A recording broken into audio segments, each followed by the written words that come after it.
और आप कहोगे, और उसके बाद ये सारे मूर्खता के कामों के विषय में क्या जो मैंने किया। आपको क्या लगता है कि परमेश्वर को आश्चर्य होगा? मुझे नहीं पता था कि तू ऐसा भयानक काम कर जाएगा। क्या आपको लगता है परमेश्वर जो भी मैं करूं या आप करूं उससे परमेश्वर को आश्चर्य होगा? वो पृथ्वी की रचना से पहले इस बातों को जानता है। वो जो भी काम मैं करूंगा उसको परमेश्वर पहले ही से जानता था। और तभी तो मैं कई बार सोचता हूं उसने मुझे क्यों चुना। बहुत अद्भुत बात है। और कितने सारे पति लोग अपनी पत्नी को फिर भी चुनाव करेंगे जब पहले से जान पाए कि आने वाले दिनों में कितनी मूर्खता के काम करेगी। और मैं मानता हूं कि बहुत सारे पति लोग कहेंगे कि मुझे निश्चय नहीं कि मुझे इसी पत्नी को चुनना है कि नहीं, यदि मैं पहले ही से जान पाऊं कि ये आगे चलकर कितने मूर्खता के काम करेगी। यदि मैं उसके क्रोध को, उसकी मूर्खता को जानता तो मैं दूसरा चुनाव कर सकता था। और हो सकता है शायद आप किसी और बुरे व्यक्ति से शादी कर पाते। और इस बात को ना भूलिए आप। और हो सकता है आप इससे बढ़ करके किसी और बुरे को। और दूसरे तरफ की जो घास है वो हमेशा हरी दिखती है जब तक कि आप वहां रहना आरंभ ना कर दे। तब आप कहोगे कि मुझे मेरी पुरानी पत्नी के पास ले चलो। और इसलिए आप अपने पति और पत्नी का आदर करो, उनका सम्मान करो। यीशु मसीह ने हमें चुना, यद्यपि वो हमारे विषय में एक मूर्खता की बातों को जानता था जिसे मैं अपने जीवन के अंत तक करूंगा, और उसके बावजूद भी मुझे अपनी आंख की पुतली कह के बुलाता है। और यही तो एकमात्र तरीका है भय से स्वतंत्र होने का, कि जानना, सत्य को जानना। और शैतान ने ठान लिया है कि हमें भय सत्य को जानने ना दे। और वो आपको हर एक मूर्खता के कामों के लिए आपके ऊपर दोष लगाता है और वो आपसे कहना चाहता है कि सर्वशक्तिमान परमेश्वर आपके पापों को क्षमा नहीं कर सकता। और आपसे यह कहता है शैतान कि तुमने इतना भयानक पाप किया कि यीशु मसीह का लहू भी तेरे पाप को क्षमा नहीं कर सकता। मैं आपसे पूछता हूं कि ऐसा कौन सा पाप है जिसे यीशु मसीह का लहू शुद्ध नहीं कर सकता? ऐसा कोई भी पाप नहीं है। यीशु मसीह का लहू हर एक जो क्रूस के ऊपर जो डाकू था उसके हर एक पापों को माफ कर दिया। दूसरे क्षण वो स्वर्ग में रहा। और अद्भुत सामर्थ है यीशु मसीह के लहू में, मेमने के लहू में सामर्थ है। और वो हमें इतने बेहतरीन तरीके से साफ करता है कि मैं परमेश्वर की दृष्टि में बहुमूल्य हो जाता हूं। हमें सत्य को जानना है और सत्य हमें स्वतंत्र करेगा हर एक भय से। परंतु हमें पवित्र आत्मा की आवश्यकता है हमें भरने के लिए, अन्यथा हम कभी नहीं समझ पाएंगे। यह सत्य हमारे दिमाग में रहेंगे। और अभी आप सब भय से स्वतंत्र हो गए, परंतु कल की सुबह और एक हफ्ते बाद फिर से भय आ जाएगा। इसीलिए तो हमें पवित्र आत्मा से भरे जाने की आवश्यकता है, जो हमें बार बार याद दिलाता रहे कि तुम परमेश्वर के आंख की पुतली हो। हे, तेरा नाम पृथ्वी की रचना से पहले लिखा गया परमेश्वर के रजिस्टर में। तू परमेश्वर की दृष्टि में बहुमूल्य है। और इसलिए मैं परमेश्वर की दृष्टि में बहुमूल्य हूं। मैं पाप नहीं करना चाहता हूं। और आप में से कितने सारे लोग अपने बहुमूल्य चीजों को ऐसे ही फेंक दोगे लापरवाही से। आप उन्हें कितने सावधानी से रखते हो, सोने चांदी और बहुमूल्य चीजों को, कि लोग उन्हें, और बहुमूल्य चीजों को हम हमेशा ताले और चाबी में रखते हैं। ठीक वैसे ही परमेश्वर मुझे रखता है, वैसे ही परमेश्वर आपको रखता है, क्योंकि मैं उसके बहुमूल्य संपत्ति में से एक हूं, क्योंकि उसने मुझे खरीदने के लिए इतना इतना कठिन मूल्य चुकाया है। और इसलिए मैं पाप के साथ गुलछर्रे नहीं उड़ाऊंगा और मैं अपने आप को बचा करके रखूंगा। और हम इस बात को स्मरण रखें जो परमेश्वर का वचन कहता है। और शैतान के डर के विषय में इब्रानियों की पत्री 2 अध्याय जिसके वचन को हमने पढ़ा, वो आया हमें छुटकारा देने के लिए, शैतान के सामर्थ से छुड़ाने के लिए, जिसके पास मृत्यु का सामर्थ था। और बहुत सारे लोग डरते हैं कि शैतान उनके साथ क्या कर देगा। मैं आपसे कहना चाहता हूं, ऐसा कुछ भी नहीं जिसे शैतान आपको कुछ कर सके। जब तक वो आपको कुछ नहीं कर सकता जब तक कि आप उसके क्षेत्र में प्रवेश न करें। यदि पाकिस्तान की सरकार ने मुझे पकड़ने को ठाना है किसी ना किसी तरीके से, क्योंकि मैंने उनके कुछ रहस्यों को खोज निकाला है, और जो भारत की सरकार है और मुझे Z+ की सिक्योरिटी दे रही भारत सरकार, और मैं तब तक सुरक्षित हूं जब तक मैं भारत देश में हूं। और ये जो ब्लैक कैट कमांडोस हैं जो मेरे साथ हर जगह हर कहीं जाते हैं, वे मेरे साथ नहीं जाएंगे। यदि मैं पाकिस्तान में घुस जाऊं, वे वहां नहीं जा सकते हैं। क्या आप समझ पा रहे हो? वे मेरे साथ पाकिस्तान नहीं आ सकते हैं। यदि मैं वहां पे जाऊंगा, वे कहेंगे कि हम आपको वहां पे सुरक्षा नहीं दे सकते हैं, आप यहां रहोगे, हम आपको सुरक्षा दे सकते हैं। और मैं कहानी नहीं बता रहा हूं, और मेरे पास ब्लैक कैट कमांडो से भी बढ़कर के कोई लोग हैं, आप उन्हें देख नहीं सकते हो, वो स्वर्गदूत हैं परमेश्वर के, और उनको कोई बंदूक की आवश्यकता नहीं मेरी सुरक्षित करने के लिए। उन्होंने अनेक बार मेरी रक्षा की, विशेषकर सड़कों में एक्सीडेंट से, और मैं विश्वास करता हूं कि उन्होंने आपको भी बचाया एक्सीडेंट से।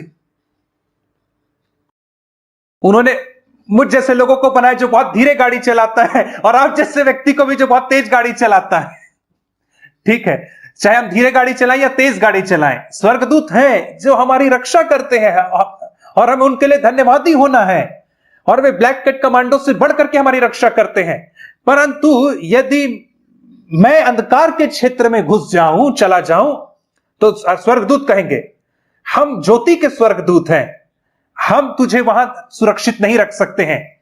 इसी रीति से शैतान कई विश्वासियों को पकड़ लेता है, क्योंकि वे उसके राज्य में घुस जाते हैं, उसके क्षेत्र में। कई बार गलती से हम गिर सकते हैं और अंधकार में जा सकते हैं, और हमें क्या करना है?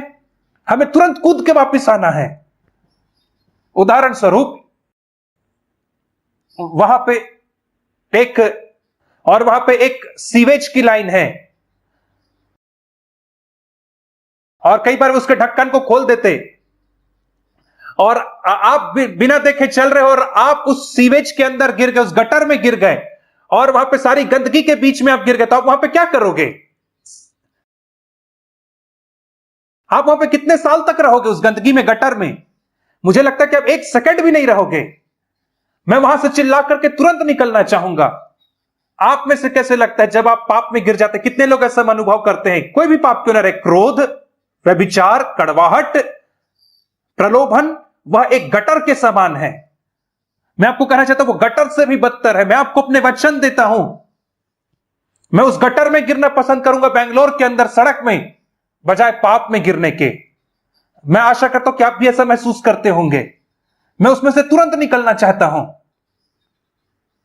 और यदि मैं गलती से अंधकार में स्लिप होकर के गिर जाऊं तो मैं तुरंत वहां से बाहर निकलना चाहूंगा, कहूं मुझे ज्योति में आना है। मैं वहां रहना नहीं चाहता हूं एक सेकंड के लिए भी।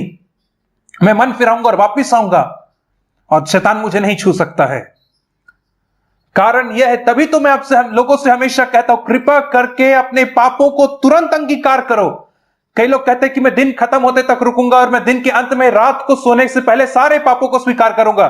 यह ठीक वैसे ही है जो सुबह 6 बजे गिर गया गटर में, कहता है रात को मैं निकलूंगा यहां से, तब तक मैं यहीं पे बैठा रहूंगा, जबकि रात के 9 ना बज जाए, मैं रात के 9 बजे निकलूंगा। ये पागल लोग हैं। यदि आप गटर में गिरोगे तो तुरंत निकलोगे, ठीक वैसे ही पाप में गिरने के विषय में तुरंत बाहर निकलो वहां से। यदि आपने किसी को चोट पहुंचा दे क्रोधी शब्द से, हो सकता है आपकी पति हो, पत्नी हो, आपकी मां हो, बाप हो, आपने किसी से कठोरता से बात किया, तो आप कब उनसे माफी मांगते हो? आप उनसे कब माफी मांगने वाले हो? आप कब उस गटर से बाहर निकलोगे माफी मांग के? और आप कहोगे ऑफिस से आकर के, ओ सही में? तब तक क्या आप इन कचरे और गटर के बीच में, सारे कचरों के बीच में तैरते रहोगे? मैं तुरंत निकलना चाहूंगा।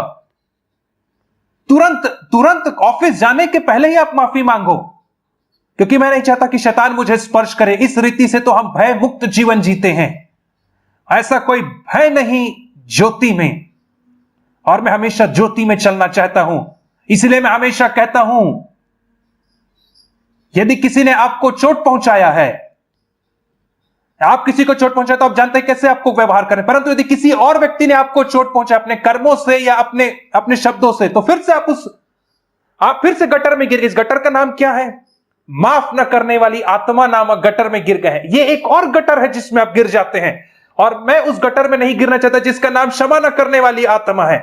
लोगों ने मेरे साथ बहुत सारे गंदे बुरे कामों को किया, और मैं आपसे कहता हूं कि मैं गटर में नहीं रहूंगा उस अक्षमा करने वाली आत्मा के। और लोग मुझे इस गटर में ढकेलने के लिए कुछ भी क्यों ना करें, इस क्षमा न करने वाली गटर में ढकेलने के लिए कुछ भी क्यों ना करें, परंतु मैं कहूंगा कि तुम कितने भी जोर से मुझे धक्का ना दो, शैतान तू मुझे कितने भी जोर से धक्का ना दे, मैं उस व्यक्ति को क्षमा करूंगा। मैं उस व्यक्ति को अपने हृदय से आजाद करूंगा, क्योंकि जो क्षमा ना करना है वो गटर के समान है, और मैं उसमें नहीं कूदने वाला हूं। आप में से कितने सारे लोग इस बात को मानते हैं? इसलिए क्योंकि आप इन चीजों के विषय में सावधान नहीं रहते, इसका परिणाम क्या निकलता। आप अपने जीवन को जांच करके देखिए, कितने बार आप इस चीज से डरते हैं, उस चीज से डरते हैं, क्या होगा, ये क्या होगा, ओ ये दर्द है, क्या ये दर्द कैंसर बन जाएगा, ओ क्या चीज है, ये बीमारी क्या है, ओ मेरा बैंक बैलेंस कम हो रहा, अगले महीने क्या होगा, कल क्या होगा। यह सब इसलिए है क्योंकि आप असावधान रहते हैं। असावधानी से आप अंधकार में रहते हैं। और आज से आप निर्णय लें कि आप हमेशा ज्योति में रहेंगे, अंधकार में नहीं रहेंगे, और ज्योति में कोई भय नहीं है। और आप जवान लोग आज अपने जवानी से ही ठान लो कि यदि आप गटर में गिरोगे तो तुरंत वहां से कूद करके बाहर निकलो। जैसे आप फिसल करके अंधकार में गिरो तुरंत निकल पाओ, ये मेरे साथ हो सकता है, मेरी उम्र में हो सकता है। मैं तुरंत वहां से बाहर निकलता हूं, मुझे एक सेकंड भी वहां नहीं रहना है, मैं तुरंत क्षमा मांगना चाहता हूं, तुरंत पश्चाताप करता हूं। हो सकता है मेरे मन में कड़वाहट आ जाए किसी व्यक्ति के प्रति, मैं कहता हूं मुझे मुझे मुझे ये गटर नहीं चाहिए। आप इस आचरण को बना के रखें। और मैं आपसे कहता हूं, ना केवल आप भय के मुक्त जीवन जिएंगे, परंतु परमेश्वर की महान सामर्थ आपके अंदर से बहेगी लोगों को आशीषित करने के लिए। परमेश्वर का अभिषेक आपके ऊपर ठहरेगा। परमेश्वर ने हमें दब्बूपन की आत्मा नहीं दी है। और मैं जवान भाइयों को फिर से प्रोत्साहित करना चाहूंगा कि आप स्त्री के समान ना बने, लड़कियों के समान ना बने, आप निडर बने। परमेश्वर ने आपको अगुवा होने के लिए बुलाया है। परमेश्वर ने आपको उसको वचन लेकर के आगे जाने के लिए बुलाया। और यीशु मसीह ने जैसे कहा, मेरे पिता ने जैसे मुझे भेजा वैसे ही मैं तुम्हें भेजता हूं। और ऐसे ही ना बैठे रहे हाथ पे हाथ धर करके। परमेश्वर से कहे, तू क्या चाहता मैं तेरे लिए करूं, बाहर निकल और उसके लिए काम करो। और हमेशा हाथ पे हाथ धर के ना बैठे रहो कुछ काम ना करते हुए। और परमेश्वर हमें इस दब्बूपन की आत्मा से हमें से हर एक को स्वतंत्र करे और हमें निडर बनाए। और बहनों से भी मैं कहता हूं, आपको अगुवा होने के लिए नहीं बुलाया गया है, परंतु मैं आपसे कहना चाहता हूं, नई वाचा में आप भविष्यवाणी करने के लिए बुलाई गई हैं। प्रेरितों के काम 2:17 के अनुसार सब बहनें वे पवित्र आत्मा के अभिषेक को प्राप्त करके वे मीटिंग में परमेश्वर के ऐसे वचन को बांट सकती जो दूसरों को प्रोत्साहित करे, उन्हें शुद्ध करे। क्यों नहीं? और मुझे बड़े दुख के साथ कहना पड़ता है कि बहुत सारे प्राचीन भाइयों को हमारी कलीसिया में इसके ऊपर प्रकाश नहीं है। और जब वे प्रार्थना सभा करते हैं तो वे बहनों को बुलाते नहीं, क्योंकि उन्हें लगता है कि परमेश्वर बहनों की प्रार्थना को नहीं सुनता। कितनी मूर्ख बात है। और उनमें से कई बहनें लोग भाइयों से 10 गुना बेहतर प्रार्थना कर सकती, परंतु हमारे दिमाग में ये सारे पागलपन के आइडिया, इसलिए क्योंकि ये सारे आइडिया हमारे सांसारिक परंपरा से आती हैं। और जब स्त्रियों की सेवकाई के विषय में आती तो हमारी जो दिमाग है वो परंपरा और पुराने नियम में चले जाती है। और इससे मैं आपको कहना चाहता हूं कि इस पुराने नियम की, अन्य जाति की कल्चर से निकलने के लिए बड़े भाइयों को बहुत समय लगेगा, प्राचीनों को। बहनों, मैं आपको भविष्यवाणी करने के लिए प्रोत्साहित करना चाहता हूं। और बाइबल कहती कि बहनों आप भविष्यवाणी कर सकते हो, और दीनता नम्रता की आत्मा में, और उन बातों को बांटे जिसे परमेश्वर ने आपके हृदय में डाला है। और हमें निडरता की आत्मा चाहिए, तब हमारी कलीसिया और बेहतर हो जाएगी आने वाले दिनों में।